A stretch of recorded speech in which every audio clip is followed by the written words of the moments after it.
for me personally, I had to go through all that trauma. And luckily, I spent enough money on therapy sessions, right? But you're right, a lot of people hear therapists, and it's finding the right therapist that specializes for Right. the trauma that you're Yes. experiencing, right? Because you have all types of trauma.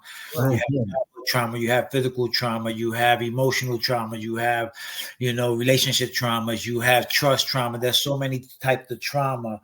But, to circle back, when people hear mental health, that's the stigma, right? Crazy. I'm not crazy. And Mhm. what I tell people, like, for me, I had to take some classes on what's called emotional intelligence Mhm. to understand the process, my emotions and my feelings, to separate the two and how to discern the difference, Yeah. right? Um, and like, even with my wife now, my wife is not just my wife, she's also my business partner, right? We own 14 residential mental health facilities throughout Wow. Florida, right? Man. And so we have, our shared work that we do. And she always tells me, like, baby, you're gonna overexert yourself. You're gonna burn out. You're gonna do this. And she can see me sometimes. Like, she goes, the way you interact with our residents, as opposed to how you interact with us here in the house. It's just not the same. And I want you to interact with us the same way you interact with the Mm. resident. You know, Mm. like, we just found out that my daughter, who's 12 years old, has been diagnosed with ADHD.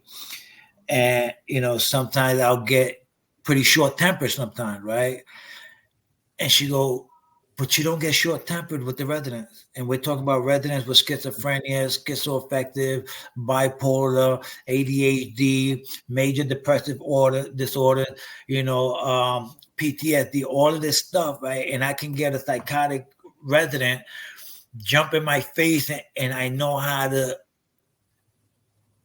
de-escalate the situation. I know how to back up, give them their moment to process, right? And allow them their moment, and then conversate with them. Then I get home at the end of the day, my daughter won't shut up, and I'm like, shut up.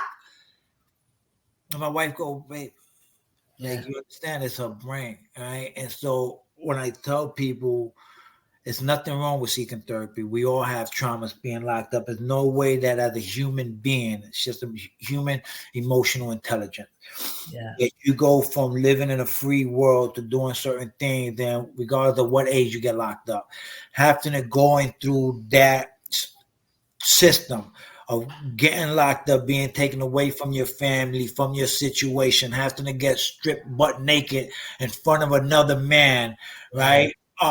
Having to go through that process of getting all that stripped, handing you a bedroll, going into a cell that's the size of your bathroom in an apartment in the Bronx or somewhere, right? And now having to wake up at 4:35 in the a.m. to do a countdown or to go get some breakfast, and have to adapt to this system, right? Yeah. That we learn to either adapt or you fail.